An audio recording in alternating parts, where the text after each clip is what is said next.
नमस्कार और स्वागत है। आज हम सीधे मुद्दे पर आते हैं। कोई करोड़पति बनता कैसे है? क्या ये बस किस्मत की बात है, या कोई पुराना खानदानी राज, या फिर कोई ऐसी रणनीति है जिसे कोई भी अपना सकता है?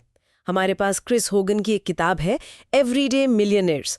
उस पर आधारित काफ़ी दिलचस्प रिसर्च है। इसमें 10,000 से ज़्यादा करोड़पतियों की जिंदगी, उनकी आदतें, सबका गहरा विश्लेषण है।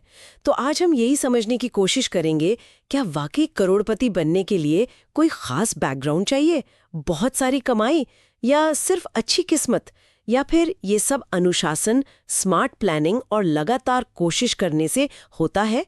देखते हैं कि स्टडी से जो सच सामने आता है वो हमारी आम सोच से कितना अलग है। हो या जिनकी किस्मत बहुत तेज हो। लेकिन देखिए, 10,000 लोगों का डेटा ये बहुत मजबूत आधार है। और इसका सबसे शायद चौंकाने वाला नतीजा यही है कि ज्यादातर करोड़पति अपनी मेहनत से बने, सही पैसे की आदतों से, विरासत या लॉटरी से नहीं। ये एक तरह से पैसे बनाने का एक ब्लूप्रिंट जैसा है, जो सुनने में काफी आसान लगता है। तो चलिए खोलते हैं इस पिटारे को, पता लगाते हैं कि ये 10,000 करोड़पति हमें क्या सिखा सकते हैं।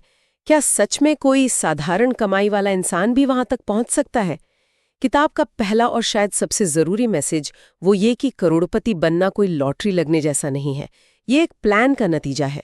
स्टडी में जो लोग थे उनमें से ज्यादातर की शुरुआत बिल्कुल आम थी, कोई अमीर परिवार से नहीं थे। हाँ, और ये सिर्फ कहने की बात नहीं है, ये डेटा बता रहा है। उन 10,000 से ज्यादा लोगों के एनालिसिस से यही पता चलता है कि उन्होंने किसी बड़े मौके का इंतजार नहीं किया, बल्कि उन्होंने लगातार अपनी कमाई का एक हिस्सा बचाया। और ये हिस्सा अक्सर अच्छा खासा होता था उनकी कमाई के हिसाब से। उन्होंने कर्ज से दूरी रखी, खासकर जो क्रेडिट कार्ड वगैरह का कर्ज होता है उससे। और सबसे जरूरी, उन्होंने लंबे समय के लिए सब्र के साथ निवेश किया। तो ये दिखाता है कि कर्ज मुक्त रहना और लगातार डिसिप्लिन के साथ निवेश करना, यही दौलत बनाने के असली औजार हैं। सफलता रातों रात नहीं आई, ये सालों की मेहनत और स्मार्ट फैसलों का फल थी। और यहाँ से चीजें और भी दिलचस्प हो जाती हैं। ये किताब कई ऐसे मिथ तोड़ती है जिन्हें हम अक्सर सच मान लेते हैं।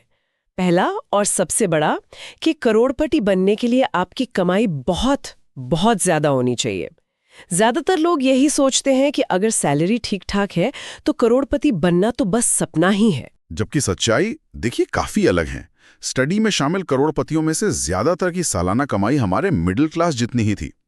1/3 से ज्यादा तो अपने पूरे करियर में कभी सालाना लाखों की कमाई तक पहुंचे ही नहीं। अच्छा, लाखों तक भी नहीं? हाँ, तो ये बात पूरी सोच को पलट देती है ना। इससे साफ है कि आप कमाते कितने हैं, उससे ज्यादा जरूरी यह है कि आप उस कमाई को संभालते कैसे हैं।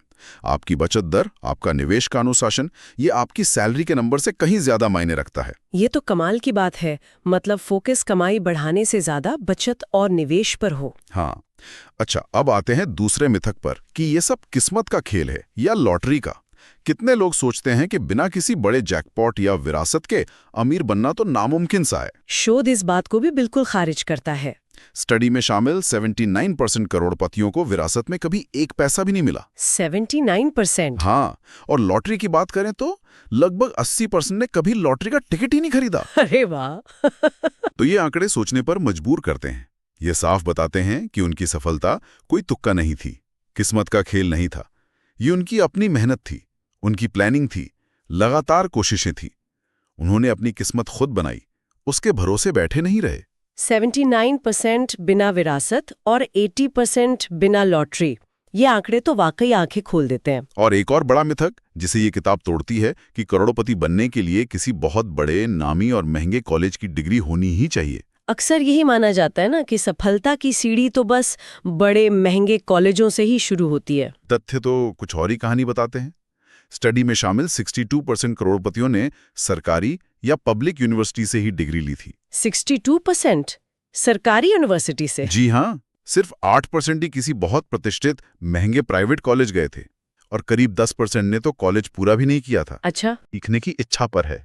हाँ, पढ़ाई जरूरी है, बिल्कुल है, लेकिन सफलता का रास्ता सिर्फ महंगी डिग्रियों से नहीं जाता। ये सवाल खड़ा करता है कि अगर सही उसूल अपनाए जाएं तो पैसे में सफलता पाना कितना आसान हो सकता है। तो अगर ज्यादा कमाई, किस्मत या महंगी डिग्री जरूरी नहीं है, तो फिर वो कौन सी चीजें थीं जो इन एवरीडे मिलियनेयर्स ने अलग की?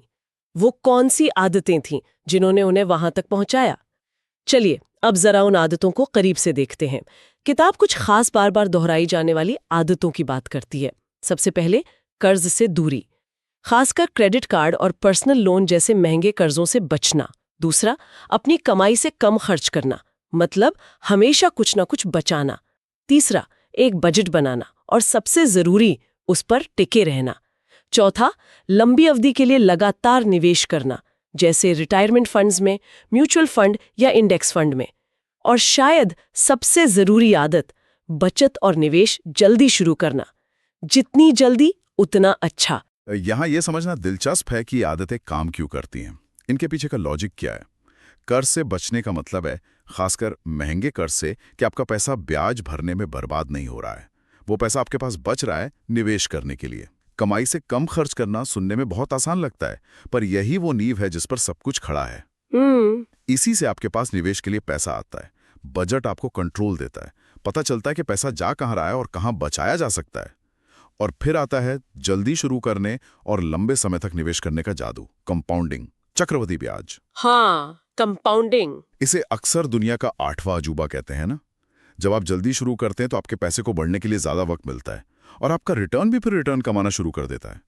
समय यहां आपका सबसे बड़ा दोस्त बन जाता है। सही बात। तो इन आदतों को बोझ नहीं समझना चाहिए। ये दौलत बनाने के बहुत शक्तिशाली तरीके हैं और इनमें सबसे जरूरी है लगातार बने रहना, निरंतरता। भले ही आप छोटी रकम से शुरू करें, लेकिन लगातार निवेश करते रहना वक्त के साथ बहुत बड़ा फर्क ला सकता है। छोटे नियमित निवेश मिलकर एक बड़ी दौलत बना सकते हैं। लेकिन ये आदतें, कर्ज से बचना, कम खर्च करना, नियमित निवेश, इन्हें लगातार बनाए रखना आसान तो नहीं होता होगा, खासकर आजकल जब चारों तरफ खर्च करने के इतने मौके हैं, महंगाई है। क्या स्टडी इस बारे में कुछ बताती है कि ये लोग कैसे टिके रहे, कैसे कर पाए ये सब?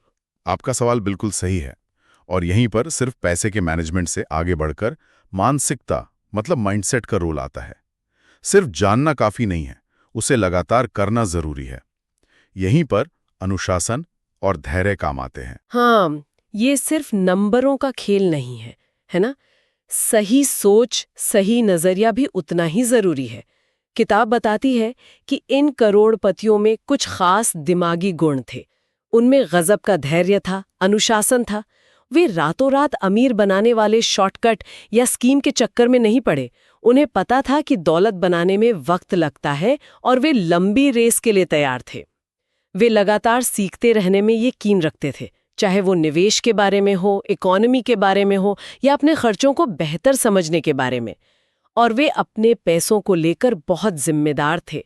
उन्होंने अपनी फाइनेंशियल सिचुएशन का कंट्रोल अपने हाथ में लिया, किसी और पे निर्भर नहीं रहे, अपनी गलतियों से सीखा और अपनी प्लानिंग को बेहतर बनाया। बिल्कुल। अगर हम इसे बड़ी पिक्चर में देखें तो ये मानसिकता ही वो गोंद है जो सब कुछ जोड़ कर रखती है। अनुशासन ही वो ताकत है जो आपको तब भी निवेश जारी रखने में मदद करती है जब बाजार गिर रहा हो। हाँ, ये बहुत मुश्किल होता है। या जब कोई नई चमचमाती चीज खरीदने का मन कर रहा हो। फाइनेंस की दुनिया में भावनाएं, डर और लालच अक्सर लोगों से गलत फैसले करवा देती हैं, लेकिन अनुशासन आपको अपनी योजना पर टिकाए रखता है। धैर्य आपको कंपाउंडिंग का पूरा फायदा उठाने देता है। लगातार सीखने की आदत आपको बदलते वक्त के साथ अपडेट रखती है और बेहतर निर्णय लेने में मदद करती है। और जिम्मेदारी का मतलब है कि आप बाहरी हालात को दोष देने के बजाय समाधान खोजने पर ध्यान देते हैं। ये सोच सिर्फ पैसा बनाने में ही नहीं, बल्कि मुश्किल वक्त में टिके रहने और जिंदगी के दूसरे हिस्सों में भी सफल होने में मदद करती है। ये एक तरह की अंदरूनी ताकत है। ये वाकई सोचने वाली बात है कि मानसिकता कितनी जरूरी है। अब आते हैं किताब के एक और चौंकाने वाले खुलासे पर, इन करोड़पतियों की असल जीवन शैली। ये वैसी बिल्कुल नहीं है जैसी शायद हम फिल्मों में देखते हैं या सोशल मीडिया पर दिखाई जाती है। हाँ, ये हिस्सा मुझे भी काफी दिलचस्प लगा था। रिसर्च बताती है कि ज्यादातर करोड़पति बहुत ही साधारण जिंदगी जीते हैं। वे आलीशान बंगलों में नहीं, बल्कि सामान्य औसत घरों में रहते हैं। वे महंगी लग्जरी गाड़ियों के पीछे नहीं भागते, बल्कि सालों तक अपनी पुरानी भरोसेमंद गाड़ी ही चलाते हैं। वे डिजाइनर कपड़ों या महंगी घड़ियों पर पैसा बर्बाद नहीं करते, फिजूल खर्ची से कोसों दूर रहते हैं। उनकी प्राथमिकता पैसा बनाना और उसे बढ़ाना होता है, न कि दुनिया को दिखाना कि वे कितने अमीर हैं। वे अपनी जीवन शैली को जानबूझकर कंट्रोल में रखते हैं ताकि उनके फाइनेंशियल गोल पटरी से न उतरे। ये खोज अपनी कमाई से कम खर्च करो वाले सिद्धांत को एक नए लेवल पर ले जाती है। ये सिर्फ पैसे बचाने की बात नहीं है, ये एक जीने का तरीका है, एक फलसफा है। ये दिखाता है कि इन लोगों के लिए फाइनेंशियल सिक्योरिटी और आज़ादी की कीमत बाहरी दिखावे और सोशल स्टेटस से कहीं ज्यादा थी। वे जानते थे कि हर बचाया और निवेश किया गया रुपया उन्हें उनके लक्ष्य के और करीब ले जा रहा है। उनकी जीवन शैली उनके मूल्यों को दर्शाती थी। ये उस छवि के बिल्कुल उलट है जो मीडिया अक्सर दिखाता है, जिसमें करोड़पति हमेशा पार्टियों, याटों और प्राइवेट जेट पर दिखते हैं। हकीकत यह है कि स्टडी में शामिल ज्यादातर करोड़पति आप और मुझ जैसे ही दिखते थे, बस उनका नेटवर्थ काफी अलग का। वे चुपचाप अमीर थे। इस पूरी चर्चा का निचोड़ क्या निकलता है? अगर हम क्रिस होगन की किताब और इस 10,000 करोड़पतियों की स्टडी से मुख्य बातें निकालें तो मैसेज क्या है? मेरे लिए जो सबसे बड़ी बातें निकल कर आईं वो ये है, करोड़पति बनना किसी खास वर्ग या किस्मत वालों के लिए ही नहीं है। ये आम आदमी के लिए भी मुमकिन है अगर कुछ खास अनुशासित कदम उठाए जाएं। पहला, कर्ज से बचें, खासकर महंगे उपभोक्ता कर्ज से। दूसरा, बचत और निवेश को अपनी कमाई का एक जरूरी हिस्सा बनाएं, उसे प्राथमिकता दें। तीसरा, अनुशासित फाइनेंशियल आदतें डालें, बजट बनाएं, खर्चों पर नजर रखें। चौथा, जितनी जल्दी हो सके निवेश शुरू करें और लंबी अवधि के लिए टिके रहें, बाजार के उतार चढ़ाव से घबराएं नहीं। और पांचवां, सही मानसिकता बनाएं, धैर्य, अनुशासन और लगातार सीखने की इच्छा रखें। रास्ता शायद लंबा हो, मेहनत भरा हो, पर नामुमकिन बिल्कुल नहीं है। आपने बिल्कुल सही सार निकाला है। ये किताब और इसका शोध उन लोगों के लिए वाकई आंखें खोलने वाला हो सकता है जो सोचते हैं कि फाइनेंशियल आज़ादी या करोड़पति बनना उनके लिए मुमकिन नहीं है। ये उन युवा प्रोफेशनल्स के लिए एक रोड मैप जैसा है जो अपनी फाइनेंशियल जिंदगी की मजबूत शुरुआत करना चाहते हैं। और जैसा कि सोर्स में बताया गया है, हाँ, ये स्टडी मुख्य रूप से अमेरिका में हुई थी और कुछ उदाहरण जैसे 401 के वहीं के हिसाब से हैं। लेकिन जो मूल सिद्धांत हैं, बचत, निवेश, अनुशासन, कर्ज से बचाव, लंबी अवधि की सोच, ये यूनिवर्सल हैं। हाँ, ये तो कहीं भी लागू होते हैं। बिल्कुल। ये सिद्धांत दुनिया के किसी भी कोने में, किसी भी आर्थिक बैकग्राउंड के व्यक्ति के लिए उतने ही जरूरी और कारगर हैं। पैसे के नियम हर जगह कमोबेश एक जैसे ही काम करते हैं। इस सारी जानकारी के बाद एक विचार जो दिमाग में रह जाता है वो ये है कि हमारे रोजमर्रा के छोटे छोटे फाइनेंशियल फैसले, चाहे वो बाहर कॉफी पीने के बजाय घर पर बनाने का हो या हर महीने एक छोटी सी रकम निवेश करने का, लंबी अवधि में हमारे भविष्य को कितना ज्यादा बदल सकते हैं। शायद करोड़पति बनने का असली राज किसी एक बड़े दाव या लकी ब्रेक में नहीं, बल्कि सालों तक लगातार अनुशासन के साथ किए गए अनगिनत छोटे छोटे सही कामों में छिपा है। तो सोचने वाली बात यह है, अगर अमीर बनना बड़े फैसलों से ज्यादा रोजमर्रा की छोटी अनुशासित आदतों का नतीजा है, तो हमारी कौन सी आदतें हमें रोक रही हैं और कौन सी हमें उस दिशा में आगे बढ़ा सकती हैं?